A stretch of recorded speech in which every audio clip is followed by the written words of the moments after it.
banyak kali orang melihat doa itu sebagai beban. Tidak percaya, coba panggil anak kata kasasi dong berdoa di sini. Don datang dong ngomong cepat-cepat pulang, don tanya dong pun kawan bilang tadi beta doa baik kok. Di sini juga ada orang yang cerewet sekali, tapi kalau kita bilang bu sebentar bu yang doa makan lu sembarang. Jadi doa itu walaupun gampang, walaupun penting, tapi tidak semua orang menikmati kehidupan doanya dengan baik.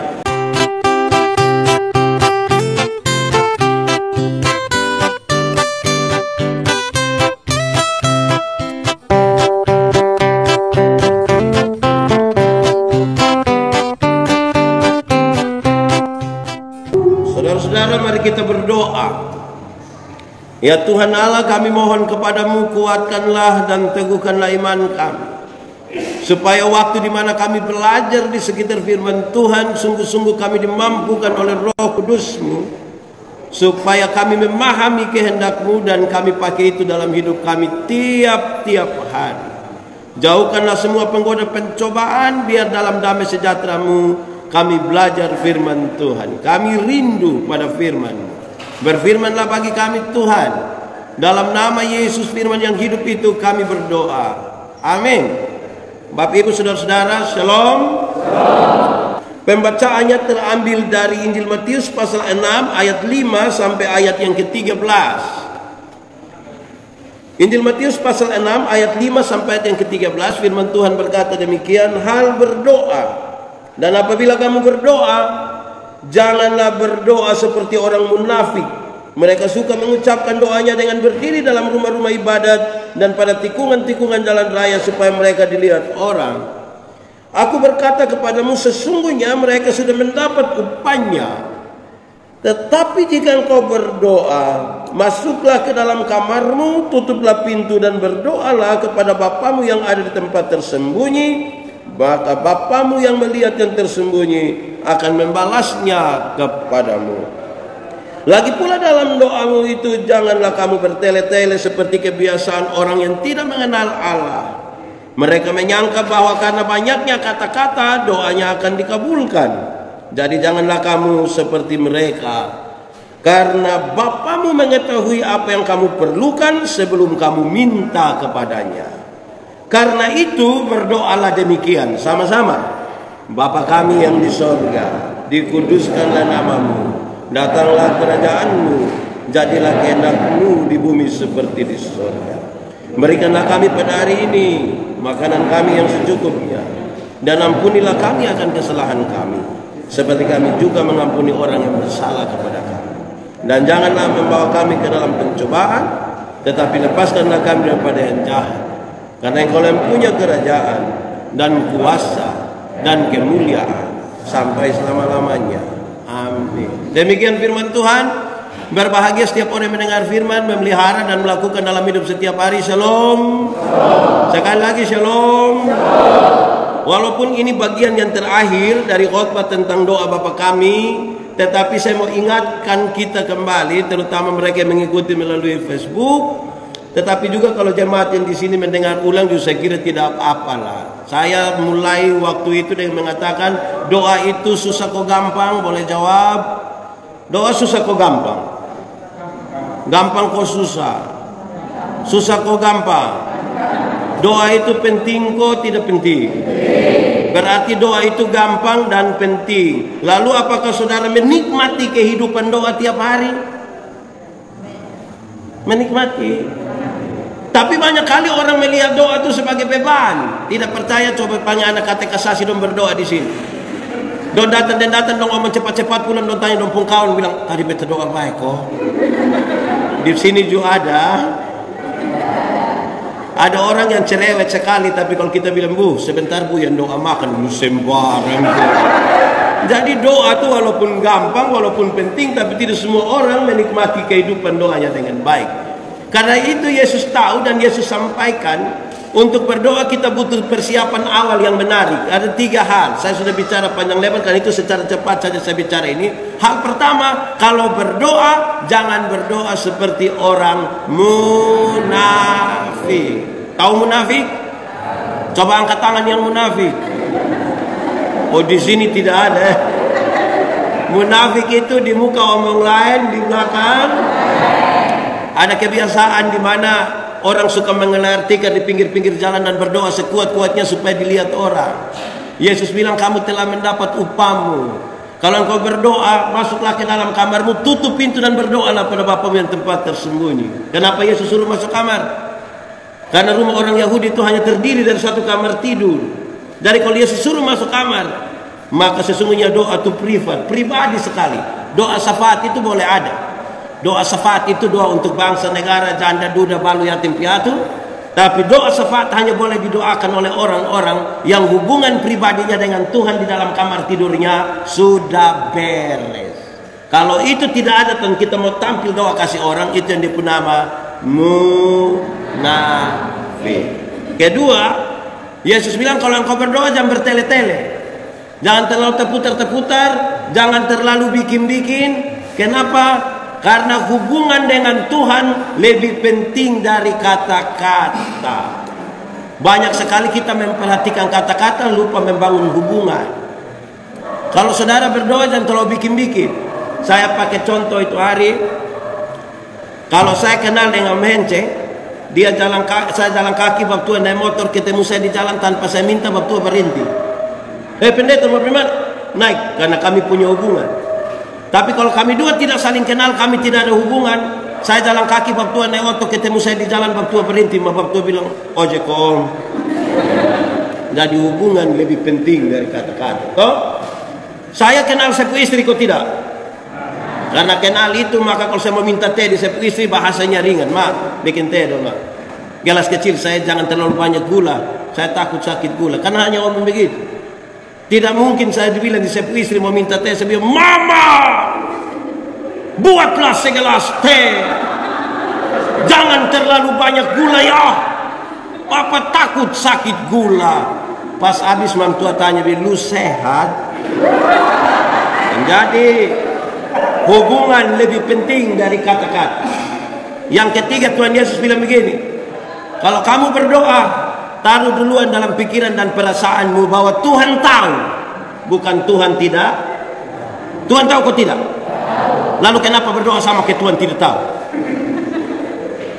Nah, kalau ini tiga sudah bagus, sudah paham ini, baru Yesus mulai ajar sistematika. Pertama, saya surat 2 hari lalu. Pertama, 4 kalimat pertama kita omong sama-sama. 1, 2, 3. Bapa kami yang di sorga, dikuduskanlah nama, datanglah kerajaan, jadilah kehendakmu di bumi seperti itu. 4 kalimat yang pertama ini adalah kredo, pengakuan iman. Doa dimulai dari sebuah pengakuan iman. Kalau saudara tidak mengaku Tuhan itu sebagai apa-apa, jangan berdoa. Taruh duluan apa yang kita akui tentang Tuhan. Dia pencipta langit bumi. Dia menghadirkan saya secara ajaib di tengah dunia.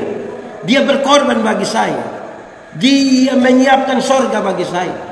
Berdasarkan itu saya berdoa kepada dia. Kan itu doa bukan spekulasi, bukan coba-coba. Doa bukan sama kayak kita isi KP. Tahu KP? Tahu? Pernah isi? Itu coba-coba. Kena tiap minggu. Doa itu pas. Nah, dalam percaya itu kita diizinkan untuk memanggil dia Bapa. Dia Bapa itu bukan karena dia melahirkan kita, tapi relasi Bapa anak yang kuat itu kita tahu dia Bapa yang tahu, mengerti kita pun kebutuhan segala macam. Dikuduskanlah namamu. Tuhan yang kepadanya kita sembah, yang kita berdoa, Tuhan yang kudus. Jadi harus datang kepada dia, datang dalam kekudusan. Yang kudus itu tidak dapat bersatu dengan yang tidak kudus. Yang gelap tidak dapat bersatu dengan yang. Banyak orang ingin meminta pada Tuhan tapi tidak menjaga kekudusan. Banyak orang mau datang kepada Tuhan yang terang tapi dia tetap tinggal dalam kegelapan. Kalimat ketiga dan keempat bilang, datanglah kerajaanmu, jadilah kehendakmu di bumi seperti di surga. Saya mau tanya, surga lebih baik atau dunia lebih baik? Surga atau dunia? Yakin? Yakin saja atau yakin sekali? Kalau begitu siapa yang mau pergi sekarang?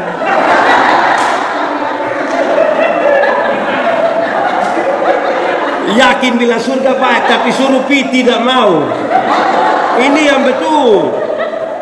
Mbak Pendeta, saya belum mau pi karena belum waktu Tuhan. Oke, belum waktu Tuhan. Walaupun saya belum pergi ke sana karena belum waktu Tuhan, tapi tanda-tanda kerajaan sorga harus sudah terjadi di dalam rumah saya. Amin. Tanda-tanda kerajaan sorga itu tidak ada di dalam rumah yang dia mama don tukang bamaki. Di sini ada ibu fam apa. Tanda-tanda kerajaan sorga tidak ada dalam rumah tangga di mana suami biasa pukul istri, tidak. Kalau kita bicara kerajaan sorga itu kita bicara tentang pemerintahan Allah yang berlaku di dalam kita yang penuh dengan keadilan, kasih, keberpihakan, kedamaian, kasih yang meluap. Setelah kredo ini, baru Tuhan ajar kita meminta. Permintaan yang pertama, ini saya khotbah tadi malam. 1, 2, 3. Berikanlah kepada kami pada hari ini. Apa? Jadi minta yang paling pertama itu di hari ini, itu minta makanan. Kebutuhan, bukan keinginan. Bahkan Tuhan tahu kita pun kebutuhan. Amin kok. Makan itu penting kok tidak? Betul. Lalu kenapa banyak ibu-ibu tidak mau makan malam? Makan penting. Yesus ajar kita berminta. Mintalah kebutuhan hari ini, bukan kemarin, bukan besok, tapi banyak yang gelisah dengan hari kemarin. Banyak yang gelisah dengan masa depan, sampai dia lupa bahwa dia hidup di. Kadang-kadang kita punya masa lalu yang buruk. Saya lihat ini banyak yang masa lalu buruk. Saya lihat tidak apa-apa. Masa lalu tidak bisa dirubah, tapi masa depan bisa kita rancang di dalam Allah. Jangan terlalu gelisah dengan masa lalu, karena masa lalu itu ya sudah selesai. Banyak yang gelisah dengan masa depan. Banyak ibu-ibu bilang saya begini, Bapak, kalau nanti saya sudah tidak ada, oh lu masih ada. Kenapa pusing dengan barang yang tidak ada? Begitu toh. Terus dia bilang begini, berikanlah kepada kami pada hari ini makanan kami yang secukupnya. Doa yang seperti ini di awal hari, pertengahan hari, atau akhir hari. Awal, tengah, atau akhir? Awal. Sebab kalau yang begini di tengah hari, maka dari awal sampai tengah dia makan apa? Karena itu memang mintanya harus di awal. Pertanyaan kedua, awal hari dimulai jam? Awal hari dimulai jam berapa? 5 kode 6, 7 kode 8, atau tergantung bangun tidur jam berapa? Orang Yahudi pun cara hitung hari beda dengan kita. Orang Yahudi menghitung hari dimulai dari petang, waktu matahari terbenam. Jadi kalau kita singkatkan doa kira-kira begini, Tuhan berikanlah kepada kami makanan kami hari ini, karena habis ini saya semua tidur. Dia memberi pesan. Ada hal yang bisa kita kerjakan, tapi sisanya Tuhan yang kerjakan. Kita yang tanam, kita yang siram. Siapa yang memberi pertumbuhan? Ada 2 bahan refleksi. Yang pertama, bangsa Israel jalan 40 hari di padang gurun. Mereka makan roti yang cuma-cuma. Dorang pungut waktu dorang bangun tidur. Tuhan kerjakan pada waktu dorang sementara tidur. Mazmur 127 ayat 2. Ini refleksi kedua.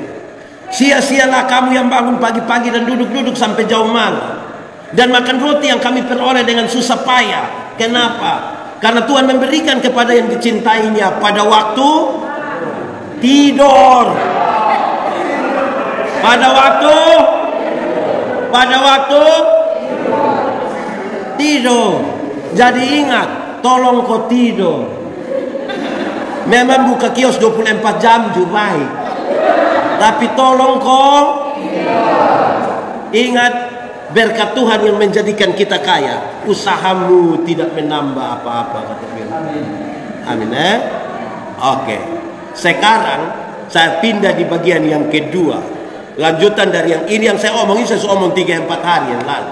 Sekarang yang baru untuk semua yang mengikuti jemaat Facebook yang dikasihi oleh Tuhan.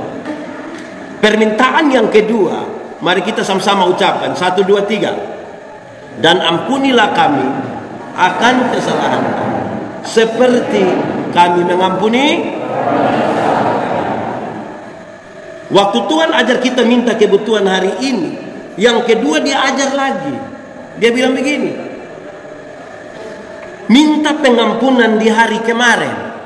Mulai dari matahari terbit sampai matahari terbenam, saya ada jengkel sapa, tak cek dan sapa, tidak suka dan sapa bikin hati sakit saya. Tuhan tolong selesaikan karena saya mau tidur. Saudara tidak boleh tidur dan bawa masalah, tidak boleh. Selesaikan dulu baru tidur. Karena itu Alkitab dengan baik sekali bilang begini, jangan bawa amarahmu sampai di sini ada orang yang kita tidak suka, bapak mantu. Ini matahari sudah terbenam berulang-ulang gini. Ini kalimat menarik karena diajarkan oleh ibu-ibu orang Yahudi kepada anak-anaknya waktu mau tidur dong sambil kuku-kuku disindom yang begini. Ke dalam tanganmu kuserahkan nyawaku. Ini doa yang kemudian diucapkan oleh Yesus di kayu salib. Saudara tidak boleh tidur dan bawa masalah. Di sini ada yang tidak bisa tidur malam. Di sini ada yang biasa kasih tahu Papa, saya biasa tidur jam 2 Bapak. Sadar jam 3:30 ada. Itu ada masalah itu.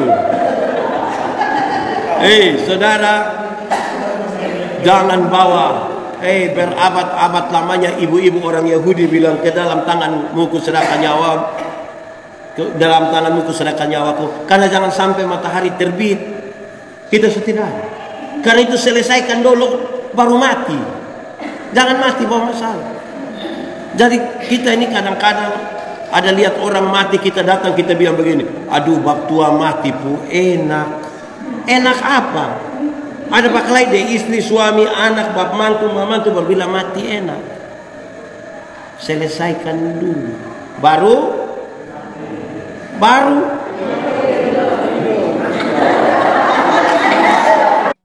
Tapi dia pun kalimat menarik. Dia pun kalimat bilang begini, ampunilah saya sama seperti saya mengampuni.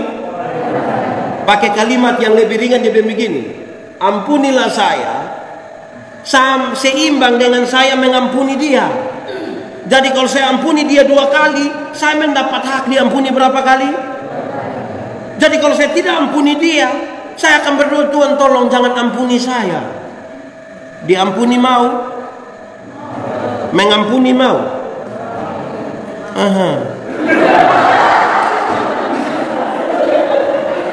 Hormat Bapak Pendeta, ampunilah kami. Kalau saya dapat pengampunan, itu karena saya juga mengampuni orang lain. Kita ini diampuni mau, tapi mengampuni tidak mau. Pengampunan dan pendamaian itu jalan sama-sama. Ada orang mau mengampuni tapi tidak mau berdamai, ada yang mau berdamai tapi tidak mau mengampuni. Yang mengampuni tapi tidak mau berdamai itu dia selalu bilang begini, untuk ampuni wetso ampuni, untuk ampuni wetso ampuni. Kau mau marah bikin apa? Dia mau datang juga datang, rumah ada. Mau ketemu dia biasa biar. Mengampuni tapi tidak mau ada yang mau berdamai tapi tidak mau mengampuni. Saya pakai contoh saya, itu biasa terjadi di anak kecil dong. Anak kecil itu kalau lomba kalah, dia pun bapak datang, damai. Anak kecil damai. Itu dalam cara damai nanti dia bilang, cium, ini lupa kakak cium. Itu dia cium sama kayak otot sol. Lode, itu dia cium ya. Pendamaian dengan pengampunan itu berjalan bersama-sama. Amin kok? Oke. Saudara lihat permintaan kedua. Permintaan pertama di hari ini. Permintaan kedua, permohonan ampun di hari kemarin. Sekarang permintaan ketiga Tuhan Yesus ajar kita. Kita ucap sama-sama. 1, 2, 3. Dan janganlah membawa kami, tetapi Setelah minta makan hari ini, minta pengampunan dosa hari kemarin, Tuhan ajar kita lagi berdoa, minta penyertaan Tuhan ke masa depan, ke hari besok. Tuhan, saya mau tidur dulu, tolong jangan bawa saya dalam pencobaan. Tolong supaya saya jangan bawa saya sendiri ke dalam itu pencobaan, tolong saya. Dosa itu tidak terjadi serta-merta. Dosa itu terjadi di sini dan di sini berulang-ulang. Yang mau tidur kau belum bisa tutup mata, kau kita lihat-lihat. Saya ada ide. Dosa dimulai dari itu. Karena itu kita bilang, Tuhan, tolong, ini saya mau tidur ini. Jangan bahas. Saya ingat Sepu Bapak itu bilang begini, anak, jangan keluar malam. Saya bilang, kok kenapa? Bab tua bilang, karena setan suka daun muda. Saya bilang, apa? Memangnya setan suka lalapan? Bab tua bilang begini, anak kecil anak saya omong dulu. Saya bilang, Bapak, saya minta maaf. Setan yang suka daun muda itu setan dulu. Setan sekarang ini mau daun muda, kok daun kering, kok daun tua, dia bawa semua. Karena yang tua dong sekarang ini juga berat. Yang tua sekarang berat, kok tidak? Anda mengatakannya. Karena itu berdoa, jangan bawa kami ke dalam Tuhan, jangan bawa saya dalam pencobaan. Kawan nona don di kantor itu pun gagal.